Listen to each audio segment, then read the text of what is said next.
joining us with New Perspective Podcast. We'll be talking about current events such as Black injustice and police brutality. I'm Lovey New, hosted with my awesome husband, Joshua New. I want to thank you for having this conversation with me again, love. And I want to thank you for looking so beautiful today, as always. I try. She does a great job. And I want to thank each and every one of you out there for joining us today as we proceed on our conversation about current events and the issues of Black injustice and police brutality. Yeah, if you haven't joined us with our prior ones, we have two other recordings specifically on this topic. So if you like this one, please listen to the others. Let's get started. I have an email question from one of our fans. Love fans, please email any questions you have to us, New Perspectives with an S, podcast@gmail.com. Let me get started. What are some ways that we can bridge the gap as neighbors in our community to unite us instead of tearing us apart? Well, I'll tell you what, it's definitely something we need. Yeah. We've got way too much division going on right now in our communities. But I'll tell you, you can start off first by stop looking at the differences in each other. As our ego wants to identify the things about me that make me better than you. And we are always having this like competition with other people. And it's unconscious. You don't even realize you do it. It's your ego doing it. But if we could somehow learn how to be in control of that ego that has to have that constant one-upness with other people, I think we could probably get away from seeing the differences and start seeing the similarities in one another. Yeah. I for one, I look at if I cut my arm right now and you cut yours, we're both going to bleed what color? Red. Red. We both bleed. Every single one of us around this entire, no matter if you're Asian, if you're Hispanic, we all bleed red because we're all made of the same stuff. Right. Some of us cooked a little longer than others, I think. I don't know. But it really is irrelevant. We have way more in common than we choose to see the differences. Yeah. And it really is a choice. We choose to see the differences in one another. And those differences are what creates division. Yeah. And if we looked at the things that were the same in one another and similar in one another, we would see our commonalities and ways we can unite and have a common understanding and a common fight. And I think we've lost a bit of that. I look at it like this. Don't look across the street at a black man and just see him as a black man. See him as a father. See him as a father who has young children depending on him the same way you do. Yeah. Me as a white male, same thing if I see a man walking, I can maybe see a black man walking down the street with his kids and maybe he doesn't have a car. I don't look at that situation and say, oh, well, look at this individual who made poor choices in life. Right. I look at that individual and I feel pity and sorrow because you have the same responsibilities I have as a father and as a husband, and yet you don't have the resources and opportunities to provide them that I do. Right.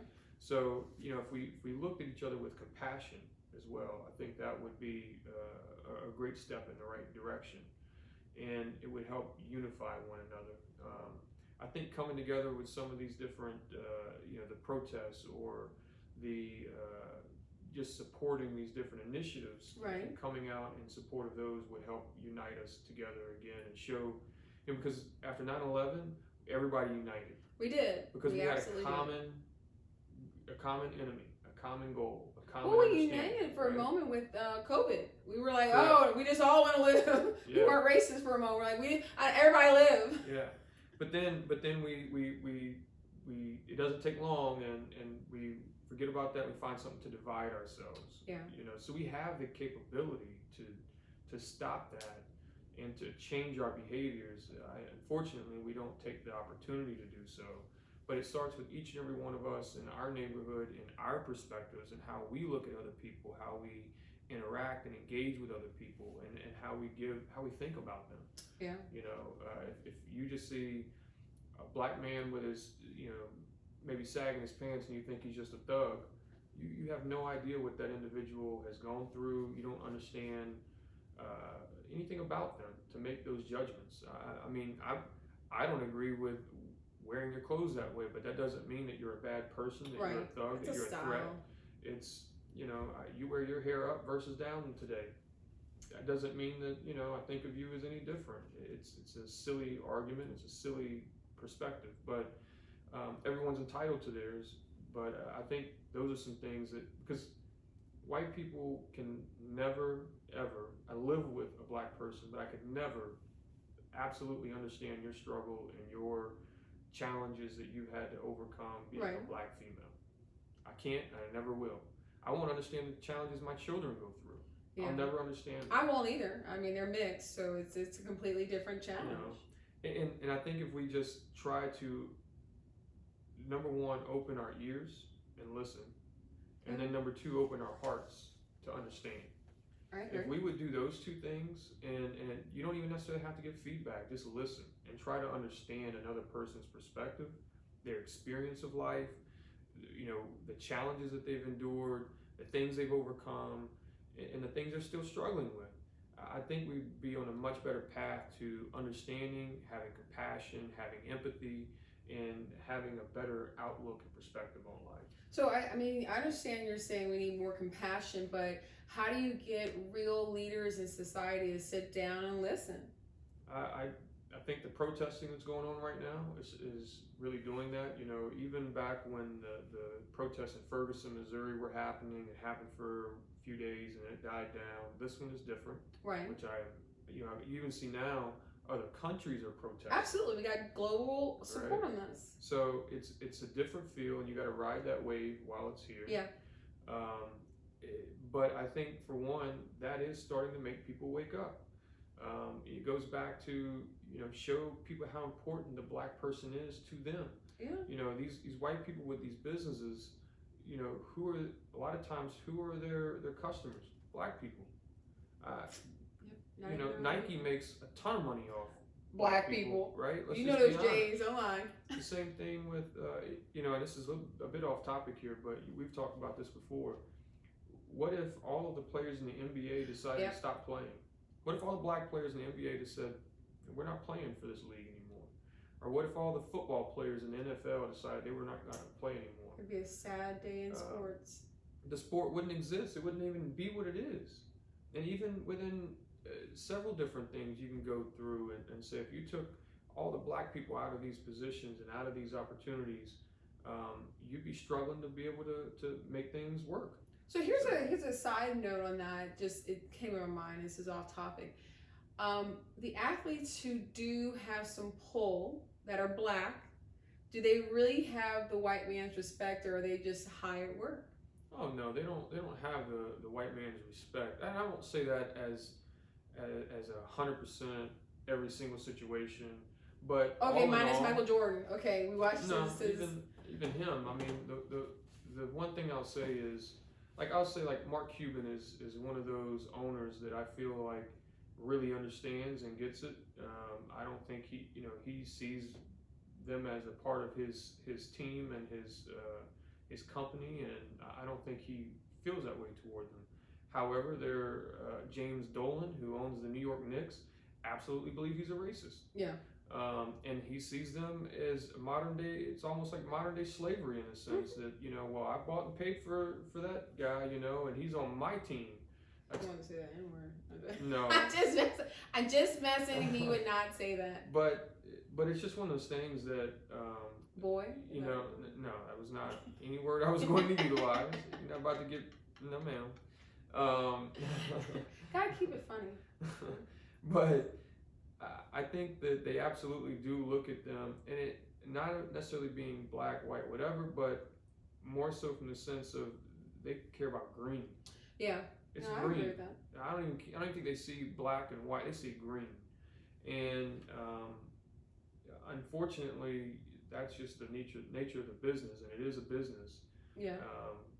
But you know, I wish they got treated with a little more respect than what they did and understanding, but they're using their voices. LeBron James, I have to absolutely give a shout out to of how he has stood up, you know, regardless of the athlete he is, which he is a tremendous athlete. On top of that, to be such as engaged as he is through activism and speaking up on some of these issues. He uses his platform. And his power. Yeah. You know? So, and Michael Jordan has a lot of power. I hope he continues to use his power in that way to influence the other owners in the league. But he kind of stays out of it. I mean, we watched this whole thing. Yeah. He kind of is like not a selfish person, because when he's on the court, he gave 150%. But off the court and what you're going to tell him to do, that wasn't his cup of tea. No, and you know what? It's not his sole responsibility to be. Yeah, I quote, didn't he say that I didn't ask to be a what is it? Not a mentor, but pretty much an example or a role model. A role model is the word. Yeah, he said I never asked to be that, and that's a very fair choice. He was just being him out there. I mean, it made into a character, but that really was him. Yeah, absolutely. But but the fact that there are black people, and very powerful athletes speaking up on behalf, and then now you've got white athletes that are speaking up. Because I'll tell you, the NBA actually, in my opinion, we're going all a whole different topic here, but the NBA, in my opinion, truthfully, is more in touch with the social issues and the racial issues, and they really, in my opinion, do a fair job of understanding and listening to their players. But it's predominantly black. It is. I mean, that's one of the heavier things where the star player isn't the quarterback who's white, protected by a whole line of, But that's what I was going to get to, is the NFL is where the real issues lie. Yeah. I think it's the most, it makes the most profit as a sport. That's where it's hard to kind of have the change, and the good old boys act are still there. And it was the first, I know they'd say baseball was like the American sport, but I really think football is, to be honest. I know more football fans as far as females than, as far as baseball. So I mean, so we've kind of gotten off on a whole tangent here about this, but I think it's a relevant topic, and I think it kind of comes back to the same thing. Don't look at people as dollar signs. Don't look at them as black athletes. Look at them as people. Look at them as humans. We're all part of the same damn race, the human race. Let's look at each other in that light than the other light. And like I mentioned, open your ear to listen and open your heart to understand. And it goes back to learning. And someone else, I read this on some social media, it's not black people's responsibility to teach white people about racism. It's not their responsibility. In the same way we sit in our classrooms and we're taught how to multiply, you shut your mouth, you listen, the teacher gives instruction, and there's not, you don't argue with her that 2 + 2 isn't 4. You simply listen and you take in information. And if we did the same thing as it relates to these racial issues and matters, and I think we could do a better job of understanding, because what do we normally do when we're having a conversation? We're listening long enough to formulate our argument. Right. We're not actually listening to understand. So we open our ears but close our heart. We got to open them both. Right. So. I agree with that. All right. Next question I have, I think this is our last question for you here, Love. This one comes from Facebook. How do you feel about white supremacy groups like the KKK? And should the KKK be seen as a terrorist group? And do you see a difference between the white supremacy groups and like black nationalist groups? Let me go with the easier one. Do I see there is a difference between the white supremacy group versus the black nationalist group? No, because they're equal and opposite. We do live in America where everybody has the right of freedom of speech. Just like I have no qualms with any white supremacy group spewing their hate, because unfortunately that's part of America. We have the right to say what we want. Just as I have no problems with the new Black Panthers having their meetings, as long as there is no harm brought to any human of any color, period. That's period. Yep. So I have no problem with either groups. Now, with that being said, the history will show you the KKK has and will continue to plague our cities with violence. It was created to basically execute violence upon black people. So with that being said, I think they should be seen as a terrorist group. This has been a topic that's been brought up recently in news. Should the KKK be seen as a terrorist group? Absolutely. If your goal is to cause harm, or to do mass murdering, or to intimidate, or any of those things, then yes, there's no negotiation. We don't negotiate with terrorists. We're not going to say, hey, if you only on Sunday. No, it's across the board. So I agree that they should be seen as terrorist groups as long as people are protesting or not protesting, but communing in a non-violent way, even if they are talking about harsh racial topics. I believe that is their right as long as they're not bullying or physically causing harm. Yeah, no, I tend to agree with that, quite truthfully. I wish we didn't have to have any of these kinds of groups, but people are going to be people, and they're going to find other people that think like them. But truthfully, that's where I agree with you is just keep the violence to yourselves, and you can believe and feel however you want to feel about people. Just don't mistreat them and hurt them. It's that one up. Let's not say we're more powerful than the other groups, because like I said, there's always an equal and opposite force. That's just physics. You know what I mean? You push one way and there's going to be an opposite pull the other way. So I think that's the best. Yeah. And next question that I have, why do you think there has been such a lack of accountability for the numerous example of police killings of African American people specifically? Well, we've kind of talked a little bit about this in one of our previous episodes. So if you haven't seen that, go take a look.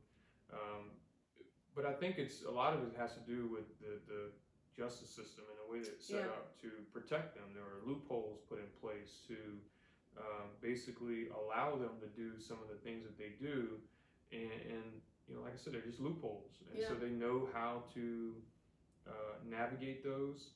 They've got the entire police department, and if you are the police department, you can determine what gets brought to light and what doesn't, right? Yeah. And so I think that what happens in the internal affairs, who do they report to? The chief. They report to the police chief. Yeah. Well, if that police chief is part of the problem, all you're doing is telling on yourself at that point. Right. and you're the rat, Yeah. And so they don't look too well on that, I don't believe. And if police chiefs really stepped in and did their job and upheld justice, then I think it would be a little bit different. But I don't believe that happens. You can look at the Ahmaud Arbery case once again as a great example of. Oh yeah. That's a good case, actually. They buried it over and over and over again until it got out and into the social media, and then it got to the state level before. So I think that's a big part of why they're not held accountable, and then they don't hold each other accountable. Absolutely. Right? So they should be holding each other accountable like we do in the military. And we talked about that in a previous question, that we hold each other accountable. If I see you doing something wrong, I bear the responsibility to correct you. Correct. And when you do that, that's the way a fraternity should work. But unfortunately, a fraternity more or less is, I look out for you, I got your back, I'll protect you. Whatever you did wrong, we'll sweep it under the rug and we'll fix this. And unfortunately, when you do that to fix that person or to help that person because you think they're a good guy, that hurts another person or group of people. And honestly, justice is justice. Right is right and wrong is wrong. And that's the way things should be judged. And unfortunately, it's not judged that way very much. So I think there should be some sort of reward system in place for those who actually do stop and help and protect their fellow officers from making mistakes like that. I think we should reward them. The other thing that so give them awards like we do in the military. Correct. I mean, absolutely. Combination medals or whatever it is. I mean, there should definitely be something that if you have stepped in and kind of helped stop the continued threat of. But then you'd be a rat. You'd be put on the bad duty. You'd be on the desk in a week. And that's that fraternity bullshit that needs to change, right? Because that's not the fraternity we should be. I've talked to you about this before. Again, I was in the Marine Corps for a while, and in not Iwo Jima, in Japan, there is a base that we go to all. Okinawa. Thank you. So in Okinawa, there's been many instances of Marines who've gone over there, and they have unfortunately raped and hurt I wouldn't say killed, but they raped young Japanese girls in Okinawa. The Marine Corps does not protect them. They punish them to the full extent. Right. They don't get protection. And they should be. And so the same thing. You got the Abu Ghraib incident. Those people got punished. People who there's many situations in which the military will punish you for doing the wrong thing. Right. And that goes to another point I wanted to make here, which is that there should be an outside audit and compliance group. Yeah. Right? So not Absolutely. internal affairs, not an internal group. They're not going to give you the real scoop. It should be someone external. You mentioned the National Guard in one of our previous conversations. I think that would be a good start. I also think other options, maybe the Justice Department or the Inspector General's office. And then lastly, one I think is very relevant, you brought it to my attention with the National Guard conversation, is maybe NCIS. Right, absolutely.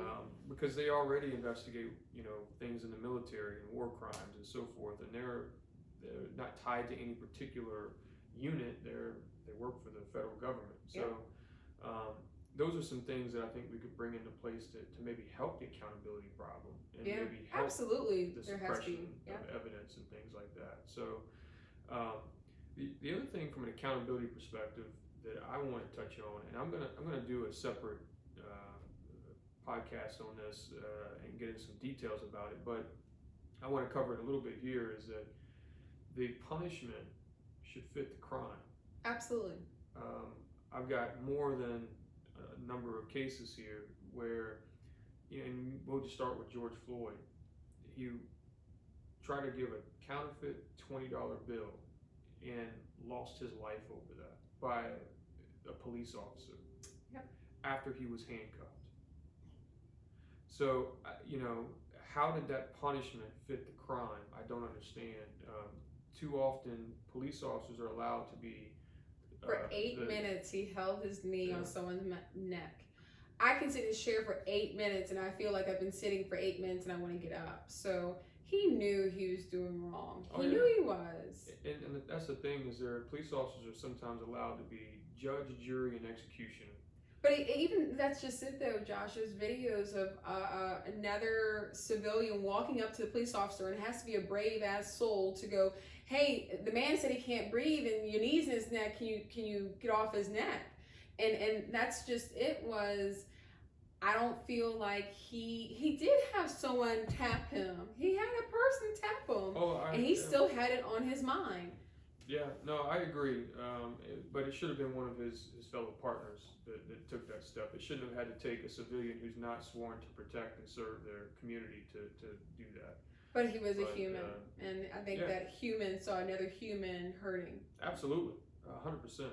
And I just wish those other officers and the officer who did that would have seen another human hurting and treated him like a human instead of a dog in the street. And that's the problem, though, is they know they're not going to be held accountable, so therefore they feel like they can get away with this kind of behavior. And they do it blatantly, even knowing that guy knew there were people recording him. He didn't give a shit. Yeah. So it's getting even more brazen, quite truthfully. And so I feel like that's number one, is we've got to stop allowing police officers to become judge, jury, and executioner. More importantly, for a crime that never would have warranted a death penalty to begin with. Right. Right? Absolutely. And hear that. Eric Garner was selling cigarettes outside of a liquor store or a convenience store, whatever it was, and lost his life due to the police just trying to arrest him. I don't care if he was resisting arrest or not. I don't care if somebody runs away. Their crime was selling cigarettes. Yeah. I don't think we need to chase them down, put bullets in their back because they just don't listen to us. It's a difference. And police have that thing. It's like you got to listen to everything, single thing I say. They do. I agree with that. Do what I demand, even when the things that they're suggesting aren't right. And I'll tell you, there's a whole another video I'd seen, and it was a white kid, and so it was a very terrible, tragic video. And I won't go into details, but the point is it isn't even just about black people having, being subjected to police brutality. They do it to all people. Yeah. Now, proportionately, it's worse amongst black people in our communities than it is white people. but the police brutality as a whole shouldn't be what it is. There needs to be accountability in place. Yeah. So those are some things that I wish we could, fix. I don't know all the right answers. Hopefully these conversations and discussions will prompt the thought and get to those right answers.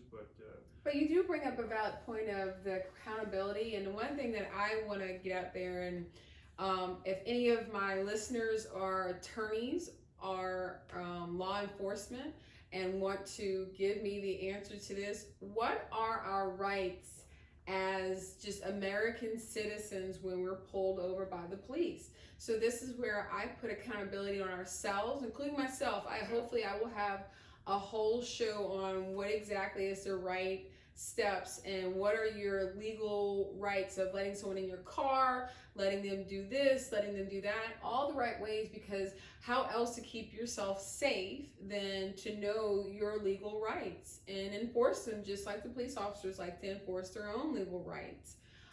So I think that's important too, to have some accountability on the civilians to have the police officers respond in a better way, so you know that, hey, I have to at least give him my identification. Right. Yeah, absolutely. And even something that I kind of mentioned to you before, which is the same way we take a driving test and know what the yield sign means and the merge sign and all the different signs, we should also be instructed and taught how to properly respond when a police officer pulls you over for whatever it may be. Right.